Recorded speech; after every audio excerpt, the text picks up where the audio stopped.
What's up, y'all? It's your girl Sakina, and I'm back with another review. This is my review for Belle Collective. This is season 2 reunion special part 1. Before we get into this review, keep in mind that we will not have a whether you like it or not panel this week, this upcoming week. Today is Sunday, but this Tuesday, don't look for it because we're taking a break. We're actually gonna come back for part 2 of the reunion and talk about it. I want to say, I think that's the same week that Potomac comes back. So I think we're going to be doing both, if I'm not mistaken. Just know that we will not have a panel this week, okay? That's just the most important thing. We're going to do it next week, and it'll be hosted by Latrice. So be on the lookout for that next week. Again, not this week, next week. Anyway, let's go ahead and get into this review. So Carlos is doing his Andy Cohen thing, and he's going around to all the girls to see how they're doing, how they're feeling about being at the reunion. I was very sad to see that Latrice and Marie Monroe are no longer getting along. I don't know why. It sounds like something that Marie did, and that's unfortunate because I actually like them getting along. I know some people felt like, it was fake, it was phony, but I did feel like they could really be a good little team together, but whatever, something happened, and I'm guessing we'll find that out later on. I do notice that Marie definitely got a nose job. I peeped that as soon as Carlos entered the room. I said, that nose is giving. Okay, and it don't look bad. It don't look bad. But I just want to know why. And if you was gonna get some work done, you should have got that booty adjusted. But whatever. So yeah, she looks good. I think for me, overall, the entire look, I would say that Marie was the best for me. The only thing is I hate the mesh thing. Like the mesh, y'all need to get rid of that. If the mesh don't match your skin tone, don't do the mesh. And especially when it's like a low V and then you have like a little piece of the dress with mesh, like Tisha's dress. Y'all could have cut that mesh out. That was not needed. I just don't understand it. And a lot of their dresses had mesh on it, and the mesh, of course, did not match their skin tone, so it just looked crazy to me. My least favorite look will be Tisha. Tisha was very blah in her appearance. I didn't like Latrice's dress. I loved her hair, though. Keisha, she looked nice, but it was kind of giving prom. And then why was your necklace like this? Your necklace was a choker. First of all, you didn't need one, but then for you to put one on and it's like literally suffocating. Like while she talked, her necklace would like move like that. Like, girl, please take that damn tight ass necklace off. Who else? I like So Gucci hair. I actually want my hair like that for my birthday. I need some good bundles and find somebody to do it for me because I do want a good full bob for my birthday. Who else? Yeah, everybody else that I didn't mention. Okay, but yeah, I liked Marie's look overall. I love when she has her black hair. She had her black pixie cut, so it was cute. Anyway, we get down to the glow up. Speaking about how girls look, that was the first segment, and the girls definitely had an upgrade from season 1 to season 2. We love to see it. We know Tisha had done shed some pounds. She shedded that man. We gonna say that real loosely because he's still around. She actually had him in a separate dressing room, so we already know what type of time they on. When Carlos was talking to Glenn, child, I know I'm kind of getting off subject, but when Carlos was talking to Glenn, talking about his fate is gonna lie in this paternity test that they gonna be doing. Child, I'm not finna play with y'all. I'm not finna play with y'all. Anyway. Yeah, so we was talking about the women's glow up. She done shed a few pounds. She done got her wigs together. Marie done upgraded her wig, even though I feel like it was a downgrade from her hair last season. Tamra, I guess they feel like she got a BBL. I don't really know. I mean, she already had a petite frame. I wasn't noticing her butt, so I'm not sure if she denying it anyway. So Gucci seemed to think otherwise. We know that Latrice got Grace and Mercy Jr. She said that she would go up a size. I said, listen, skinny girls always love to have big boobs. Like, white people, that's their thing too. They love a real narrow frame with some double D's. And it's like, get the breasts for your size, your body frame. Don't try to go up too much because you're going to be looking crazy. Who else done got an upgrade? Who was sitting next? Oh, Akeisha, we don't know what her upgrade would have been. But yeah, so basically the girls from season 1 definitely showed up and showed out for season 2, and we could appreciate that. So we get into the newbies, So Gucci and Akeisha, and how they were shady in the comments, not in the comments, but in their confessionals and stuff. But like I said, I feel like we got way more Akeisha and a lot less of So Gucci. So I'm trying to figure out why we didn't get more into her. I mean, granted, this season was only 9 episodes, but still, for So Gucci to be new, I do feel like, you know, she has some funny things to say in her confessional.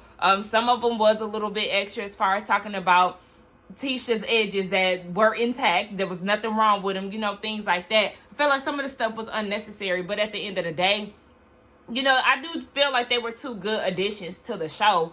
I guess Akeisha was thanking the girls for the ratings going up. She was thanking herself for the ratings going up. I wouldn't necessarily say that it was her. I mean, she, like Tisha said, they all are a collective. Like, together, they really make a good show. I don't want to say it's just Akeisha, though she was definitely one of the most talked about parts of this season. She's not the one person that made the ratings go up. I don't believe that. But we started to learn that Akeisha was actually considered for season 1, but Tambra was the one who did not want her to be a part of the cast because she felt like she was going to be shady, and she didn't have a home, or according to Tisha, she didn't have a home in Jackson. She doesn't live there, and all of these things. But it sounds like, if I'm not mistaken, was it Tisha and Marie who was interested in her? Like, they had the pitch for the show and everything ready. They really liked her, but it was Tambra who was really pushing hard for her not to be a part of the show, which was very surprising to me, because I know a lot of people did think too that Akeisha wanted to join the show once she seen season 1. And apparently that's not the case, that she was already into consideration the first go round. But, you know, I guess Tambra was going so damn hard, she just didn't want her to be a part of it. She kind of blocked the bag. And she made it to season 2, and Tambra was being shady. So she been being shady since last year when it came down to Akeisha, but putting on for the cameras. Tambra, you fake as hell. And now Akeisha, girl, now you saying that you don't recall saying that the girls were ugly or not cute. There weren't any cute girls in Jackson. So I would have appreciated it more had she said that the first time. Like, yeah, you know, I don't remember saying that. But, you know, I could possibly have said that. But like I said, I know I'm not ugly. So I'm not going to be pressed about somebody saying that there's no cute girls in Jackson, or that outright calling me ugly. It's like, okay, bitch, what kind of high school shit is this? Or elementary shit is this? Like, I know I'm beautiful. I have confidence. So I'm not going to allow something like that to affect me to that magnitude. I know that they gotta spruce it up for the TV and, you know, do the antics, but I just really feel like, child, you calling me ugly, yeah, you ain't talking about me. A hit dog gonna holler. So I mean, I ain't hit, boo. Child just said it. You called the girls ugly.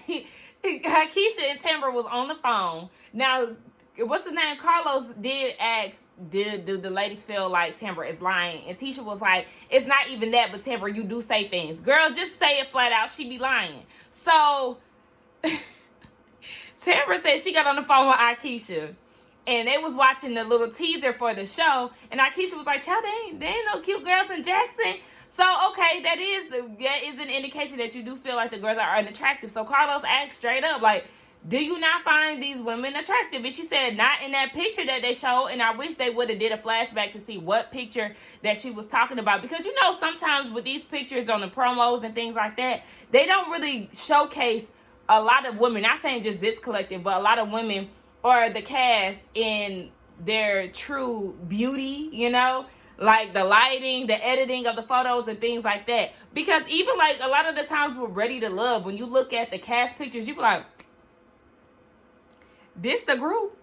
And then you watch the show, you be like, oh, they don't even look that bad. Like, there's nothing wrong with it. So sometimes it's all about how the picture is coming out, how it's edited, things like that. But she did admit that, yeah, that picture was not flattering. And everybody's like, okay, so you did call them ugly. And she was like, well, I don't remember. But if I did, I apologize, child. Just own up to your shit. Because at this point, I am convinced that you called the girls ugly. But like I said, I wouldn't be pressed about it. Playgate. Okay. So they run the tapes back. And then Akeisha explained how she felt about it. So she said when she got to the brunch, she seen that her plate was dirty. She turned around, looked at the producer, and was like, my plate dirty. And the producer was like, girl, don't tell me. Like, tell Tisha, we not here. Like, act as if I'm not here. So that's when she approached Tisha. And when she approached Tisha, Tisha was looking like, okay, why you telling me? Like, this ain't my thing. And Akeisha was like, girl, this is your brunch. Like, you supposed to do something about it. So Tisha's denying that. She feels like, yes, you came in on some energy. You definitely came to criticize, not to get empowered. And she did. Now, Akeisha trying to make it seem like, I said, I thought it was a bigger brunch. What's wrong with me saying that? No, you definitely came in with your nose to the sky. And you was looking down on the girls. You was looking down at the brunch. You was bashing the sequence tablecloth. You was mad because it wasn't the who's in Jackson. You was mad because your plate was dirty. You was mad because the waffle was burnt. You was mad because Marie Monroe was showing her. You was critiquing it. Now, granted, that was not the best representation of a woman's empowerment brunch. I give her that. It was definitely a lot of chaos, but at the same time, you knew what you were signing up for. You already seen season 1. You wanted to be a part of the show since season 1, so you shouldn't be that shocked that the brunch went down the way that it did, because if you watched season 1, which you did, you already know that these brunches, there's usually some shit about to pop off. So yeah, you definitely came to critique, and it showed on camera. It showed to the people who were there. A lot of the people said that they didn't like the way that you were acting. So they started going back and forth, arguing, and Tisha said that she had been begging, Akeisha had been begging her to be a part of the show, and Tisha is Akeisha's genie. She granted her wish, the whole seat at the table situation. So Carlos had to break it up and was like, look, y'all need to cut it out. From what it sounds like, Akeisha speaks her mind. Sounds like, you was a little defensive, Tisha. But at the same time, like I said, it was all in the way that Akeisha said it. She said it numerous times. She made it seem as if everybody likes to eat on dirty plates. If you knew the people of the company, then says you should have been like, excuse me, hey, Steph. Yeah, my plate dirty. Girl, can you go to the back and get some? Since she was so cool with the people who own the damn building, go ahead and use your connect and get you some clean plates. Now, shit. So, anyway, that's that. The girls just not gonna see eye to eye with Plategate, and it is what it is. I'm not gonna lie, Tisha do have me, cracking up a little bit. So they start talking about how when Marie ran to the bathroom and Tisha was getting in her ass, and she was like, you gonna give these hoes something to talk about? Carlos was asking were the girls offended by Tisha calling them hoes. Now, Akeisha said, yeah, she was like, hoes. Like, oh my gosh, like, why did she, she was acting so up in arms about it. So Gucci said she felt like she should have used a better choice of words, but she wasn't offended. But then Carlos was like, okay, Akeisha, but you also said that you were side-eyeing these hoes. So, is that something that you use? She was like, oh yeah, I use that word all the time. So then Marie and Tisha, they looking like, so what the hell is you mad about then? If you okay to say that you side-eyeing these hoes, but then get offended by Tisha saying you gonna give these hoes something to talk about, it's giving fake mad. Like, girl, what? So then Tisha was like, I'm over Plategate and over these hoes. And Carlos was like, is that plural or singular? And she was like, yes, ma'am. Because she said from now on, she's just gonna address Akeisha as yes, ma'am, no, ma'am. Like, Tisha, okay with the comebacks. I see you, girl. Akeisha done made some t-shirts talking about no dirty plates. I don't compete. I set standards. Okay, that's a cute shirt. Like, I would wear a shirt like that. But then she makes a shirt called the Palahatchee Posse or whatever. That's where Tisha is from. So it's like, not you making shirts off of my hood. You're not even from Palahatchee. I think that's what it's called. But you ain't from there. So don't be trying to make bank off of somewhere that I'm come from. But Tisha was like, I don't make t-shirts. I give out crowns. So she gave a crown out to Carlos, which I do think it was sweet. But child, not Akeisha out here thinking she big enough for people to be out here rocking her merch. Marie and Latrice. Now, it seemed like their beef stemmed from Marie getting on IG Live saying that she has helped Latrice have a storyline since season 1 because, the whole Goddess Lynch situation and the Bad Batch of hair and all of that. Now, Marie feels like before the camera started rolling on the first brunch that we seen, Latrice was like, basically, don't take it personal if I go in on you a little hard. And so, you know, once the camera started rolling and Latrice started going, Marie felt like, okay, she was doing it for the cameras, like she had already addressed.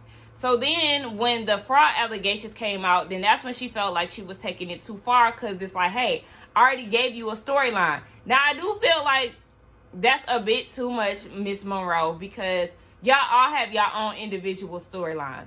Yes, I feel like as a whole, Marie definitely brings a lot to the table, but Latrice does too, because she has a successful business.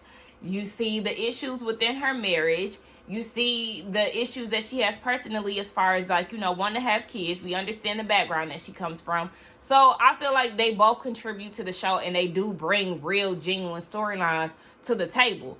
So it's like, whatever. At this point, the whole fraud thing, Latrice is like, look, you've been investigated since 2016. And she brought out a document she showed Carlos, and it was a state document saying that Marie had been traced down or whatever. I mean, not traced down. She had been investigated since then. So Carlos was asking, okay, well, have you been investigated before the first season of Belle Collective?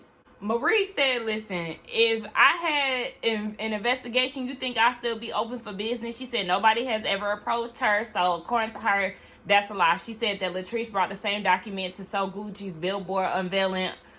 So Gucci had no idea, but apparently it was going on towards the end of the unveiling. But they going back and forth, and at this point, Carlos is like asking the other ladies, Akeisha, Tisha, like, you know, why do you think, or what do you think the root of their issue stem from? And they just really don't know, or I don't know what Akeisha said, but at the end of the day, both Akeisha and Tisha try to get them together. They see a lot of themselves in each other, and Tisha gets emotional. Latrice was clearly holding back tears. I think her tears more so really came because she was teary-eyed listening to Tisha talk about it. But, you know, once Tisha started crying, then it kind of just ignited Latrice's tears. And it's like, y'all just make it work. Like, I understand, you know, personalities are not going to mesh, but they really do need to let go of this whole situation, because I don't want to see it carry on to season 3. Like I said, I do enjoy seeing them together. I liked it, even though it was very short-lived. I was here for it. So hopefully season 3, they can just move forward. In the great words of Marie, Marie shook hands with Carlos as far as letting it go. Latrice is still a little on edge, and I understand why she feels that way, because it's Marie who is constantly bringing it up, and then, you know, y'all make amends, and then you go and talk your shit on IG. So it's kind of like, girl, I don't know. We can shake hands on it, but that don't mean it's going to be a guarantee that you're going to really let this go and it's going to be a thing of the past. So we get the men, they come out on the stage, and So Gucci and JJ, they actually look good as a collective, as a unit, because, you know, they're matching. Everybody else really is an eyesore. Everybody is booed up with the exception of Marie, baby. She said she ain't spoken to Cedric since her rebirthday party. Opportunist, ding, ding, ding. You better not let that man back on another scene with you ever again, because he pulled them stunts and shows just to get camera time with you. You see how niggas do? No, ma'am. And JJ, sit your ass down. Why is he always standing up, doing the most, making it seem like he's just so extra? Oh my gosh, his extraness would really drive me crazy as his spouse. Like, I really could not see me being with a flashy, busy, animated man like JJ. Like, yeah, he has certain moments where he's funny, but it's like, sit down. This is the Belle Collective. This is why y'all shouldn't have been in the intro, because it's not about you. Why you trying to stand up and show off your outfit? Sit down. Have so many fans who have been rooting for your relationship since then. Who? Who is that? Who are these people that you speak of, Carlos? I don't think any of this shit that Glenn is pulling is funny. I don't. So we get into this segment of this storyline. So Carlos is like, you know, we seen you fighting for your relationship. You know, you were alone. We thought you were learning your lesson. And Carlos, I'm gonna need you to stop saying that the viewers were rooting for them and for him, because no, that was not the case. So there you go. You know, the people were rooting for you. Just because you had an affair, it doesn't mean that you're a bad person. You just made a bad decision. And then, you know, we learned that he was sexting other women, and he started grinning. He was like, sexting, no. Conversations, yes. So basically, he got locked out of his IG. He asked Tisha to get him back in. When she opened the IG, she seen a whole bunch of DMs where he was responding to women. So one of the ladies was like, you know, I got all the time in the world. I can do a lot of things that your wife won't do. And he was like, you know, be sure to tune in. Belle Collective, 9/8 Central Time, blah, blah, blah. And then another one, a woman was showing her breast. And he responded like, damn. And, you know, everybody started laughing, including Glenn. And he was like, I've been with the same breast for 23 years. I ain't never seen no size H breast. That's not funny. Ain't nothing funny about that, because you fighting for your family and all of that, but yet you entertaining people responding back. I don't care what they're saying. The fact that you're responding back is a lot. Because remember, this is the same guy who re-proposed to his wife and was texting other women the same night. So this is how you get down. It's not a joking matter. It's not funny, because you see how people laughing. That's not funny. He continuously does these things. Ain't shit funny about it, and y'all shouldn't have gave him a damn audience. Like, I just don't like this clown. And Carlos is telling him it's hard for us to believe that you learn from your mistakes and that you change and that you want her back when you're entertaining women regardless of their breast size. And here he go, I mean, yeah, you still joking. You still think it's funny because you responded to a lady with big breasts. Like, just lame nigga energy. Like, I just can't. Carlos was like, look, you ain't really doing your best to show her that you've actually changed. Glenn said some response that I really don't give a damn about. So then he went back to the comments about the DMs about how women are there saying that they can do X, Y, and Z for them compared to what their wife can do. So then they asked the cast about it. And so Gucci was like, yeah, I mean, you got to be strong when it comes down to these type of situations, because I'm sure my husband's DMs is full.